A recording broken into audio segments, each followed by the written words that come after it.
Good morning, crafty friends. Hello, everybody. There's old Bestie over there somewhere. Let me crank up her volume a little bit. Yeah. Okay, so I showed you all my Franken cards that I made with my scraps. And then this morning I showed you where the amazing Rita sent me a bunch of heart die cuts. And these are perfect for these cards. And I am about to knock these bad boys out.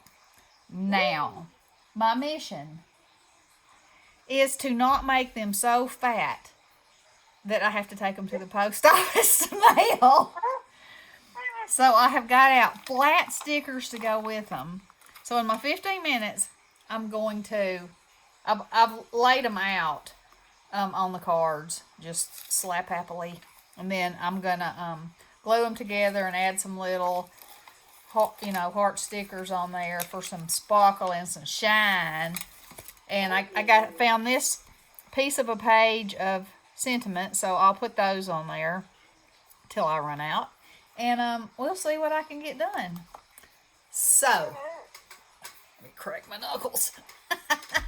I got my glue bottle full, ready to rip. Ready for the timer? Yeah. Hit me. All right. So, it was a gloomy day here in Tuckertown. Did you talk to Peggy this morning? Now, remember, I can't talk to her in the morning anymore because she's working. Oh, she's working hard. She is working hard. I did talk to her last night, though, bless her beans. What did she say? I was telling her how proud I was of her, and how good she was doing. And then she said, yep, fell out of the chair. She said, need to tell you, fell out of the chair. And I said, girl, I already knew that. And you know what else I knew? I knew old stubborn you was trying to get up. And she died laughing. And I said, now, I'm going to wag my finger at you like you'd wag yours at me. But be careful. I'm so proud of you, and I'm so glad that you want to and you're trying to, but we don't want anything broken now. And she said, no.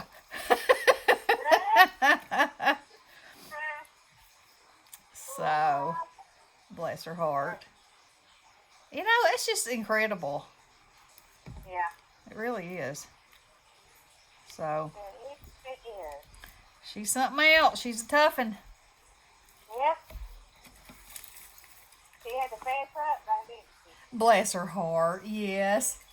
She did not want to tell me that. Yeah. I said, girl, who you think you're telling? I already knew that. I knew that. I guess she was thinking I hadn't said anything to her about it, so yeah. She was probably dreading telling me. She might have been. Oh my. Yep. That's old Patty for you. Right, then. So she's what? Well, I was, got ready to go to bed, and then at 10 o'clock, I thought, I'm going to go take my shower tonight, so I won't have to do it in the morning. So I did. At 10 o'clock at night. So you decrusted in the night? I did decrust. Yes, I did. Well, how about yourself? I bet you just slid around on those covers like nobody's business. Well, I don't ever move. Well, I do. I'm a whirling dervish. Oh my. So these little I hear tell that since you got those mouth guards, that you snore like a freight train now. He said I was clicking. I said clicking. How does that go? He said I don't know how you were doing it, but you were. I said, oh well. I guess clickety clack, clickety clack. I said, oh well, That's the way it goes, I guess. He's been snoring for 40 years, so. Oh yeah. If I just started, Hate it, buddy. Hate it for you. Yeah, I that's right. will click on. That's funny. Yep. Oh, no. Well, I'm in the laundry. Uh-oh, is it folding time in the OK Corral? Yes. Yes. Well. Yes. Very small load. Yeah. I got to load in the washer. I got to tend to when I'm through with this. It's amazing how small the loads are when it's just the two of us now. Yeah. Instead of us and the three girls. Yep. Well, everyone's nice baby clothes too, you know. Well, I still got a gracious plenty. I got to wash every day. Yeah. Oh, that might already be a sticker, is it? No, she just bumped it up for me. Yeah, I gotta wash something every day. Every day. Every day, every day. Every day. Sure do. So. Did you get any rain this morning? Yes. Well, It's it's like- wet here. I didn't hear it rain or anything. It's yucky. Yucky and yucky. Yeah. I mean, it's not raining now, but it was Motley. You know, he's my doggy that can't hear. He was outside after something. I don't know what. I probably don't want to know what. Just a barking and carrying on. And so here I am, you know, in my Halloween nightshirt. And Lily's coat, because it was the closest thing to the door. Oh my God. Going out there, and you know, whether a dog can hear you or not, it doesn't stop you from talking to them and telling them to quit barking and come on. Yeah. I mean, you just do it. You just can't help it. And so I'm out there in this get-up, telling him to come on. Of course, nobody can see me that I know of. I hope nobody can. And You know, she's been saying that for years. Nobody could see me when she would go outside full weeks in her backyard in her nightgown. hey, if they had their nose over my privacy fence, then they deserve to see whatever it was they saw.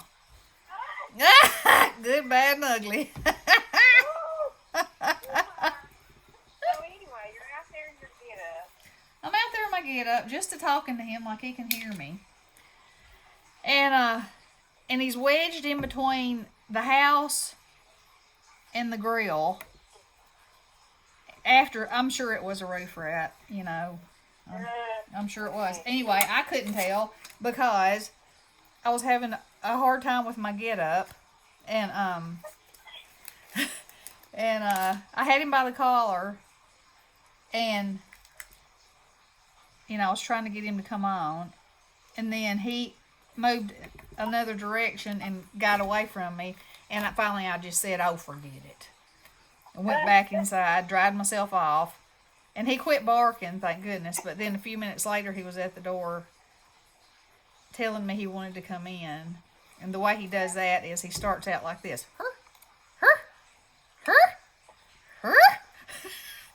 And then if you don't come, then he'll throw a bark in there.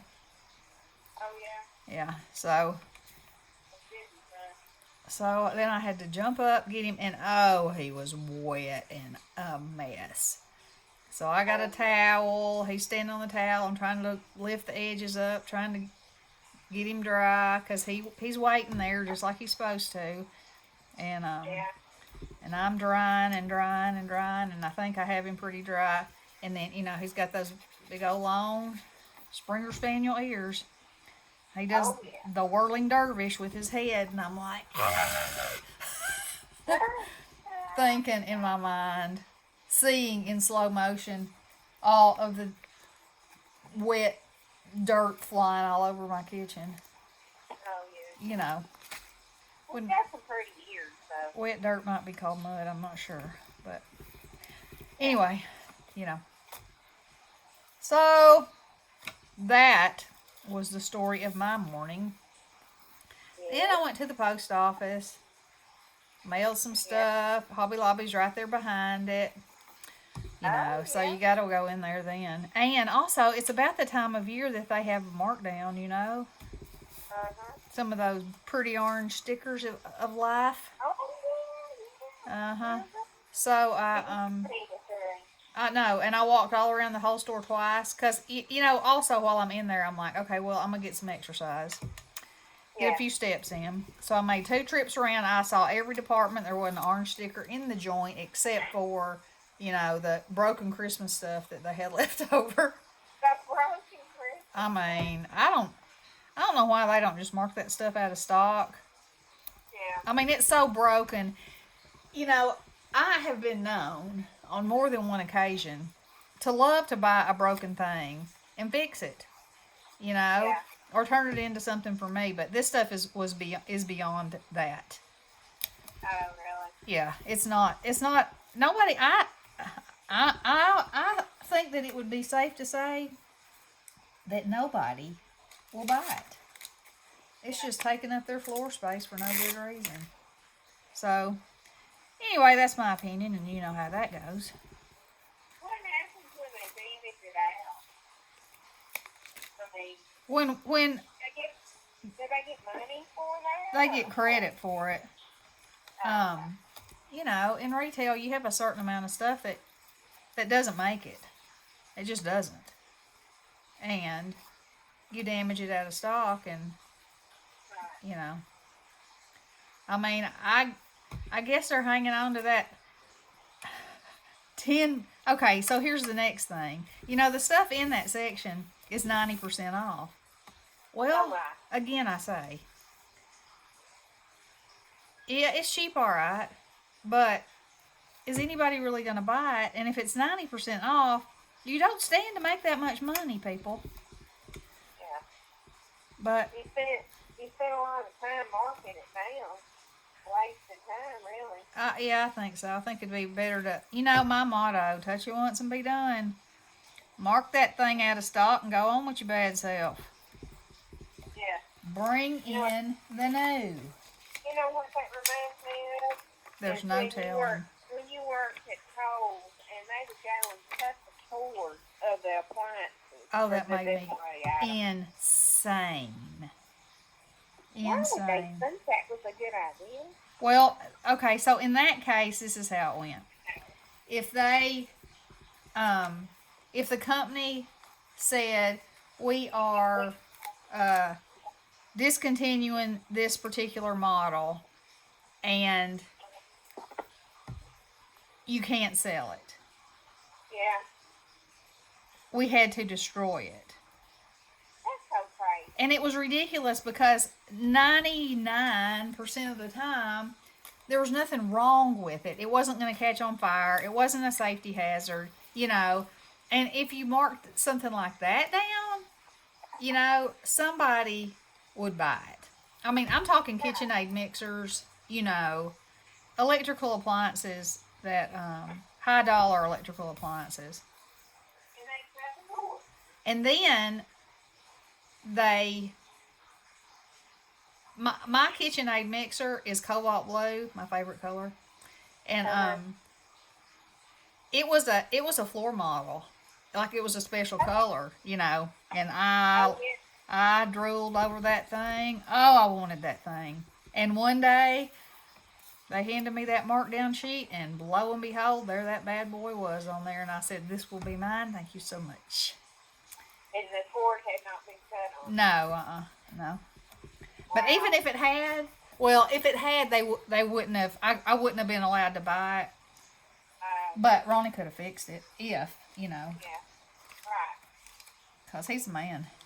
Could be the man. Yes, he can fix anything.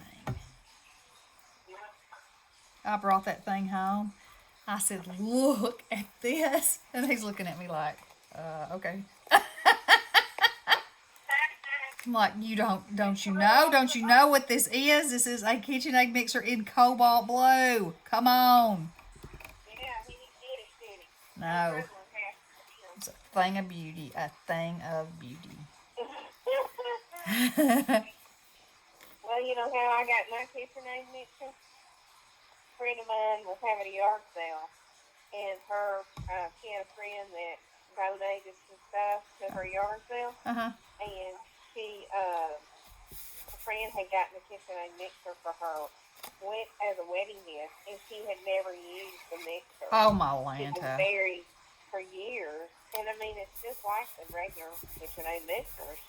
And I got it for $50. It was brand new. Wow. So that was a deal pickle right there. Yeah, it was. Because, you know, you only need one of those in your lifetime. That's But everybody does need one, I say. I agree. I say that they are a fine piece of machinery. I used a hand mixer for years. Yeah. Yeah, I mean, I burned hand mixers up for years. I can't even tell you how many of those I burned up in my lifetime. Yeah. That and electric can openers. Until finally one day I was like, you know what? I'm going to get me a hand crank. And I still have it. And it still opens stuff, and I don't mind it. Well, you know those electric can openers, I got 3 or 4 as wedding gifts, and I kept them all because they kept burning up. I did. I know. I can't really use a hand crank when they're on my hands. Well, yeah. There might come a time I have to have one for that reason, but I would have to have a reason. The timer went off. Aw, what sadness is. I didn't even give you a fair warning, did I? You didn't. Not that I couldn't have hurried and finished anyway, but alright, so I will show y'all what I've got together. It looks like I got we'll see how many cards I got left. I'm gonna finish this one. I was so tickled that I found these phrases left over from last year. Yes, I was. I'm going to figure out what I'm going to do. What am I going to do? I ain't no telling. Well, I got to, let's see. I better welcome Valentine, but I think I'm going to keep on going with it. Well, if you're in the mood to, you know, it's a good time to take care of business. All right, so I've got, whoa, that wasn't good. I've got 1, 2, 3, 4, 5, 6, 7 left to put together. And so, let me find my glue stopper. How can my glue stopper be lost? Must be under here. I hear it. There it is. I'll show you what I've done. And, Rita, look at your work, baby girl. Yes. I mean, it was perfect. It's cut out of all kinds of different papers. But it's all the same colors that I was already using. I mean, you know, and I had those cards, and I said, I think it was yesterday on a video that, you know, I didn't have anything left in that IThank set that we got this year. I've almost used all the paper, but the sentiments were too sweetheart centered, not, you know, not friend or just, you know, that kind of thing. So anyway, these are beautiful, Rita. And I might add some little diamond dots here and there for just a tiny bit, but I've kept them flat. Looky there, looky there. And I'll finish these up and I'll be ready, I think. I believe I will. You are ready. That I can carry on with my little books I'm making. Y'all, I gotta show you this. This is my oddball. I have Snow White and the 7 Dwarfs. Only I had these mustaches that were sequins and I glued them on there. Aren't they funny? Look like a pile of mustache men. Okay. Well, we will talk to you girls later. I hope you're having a great day. Love you all. Blessings. Good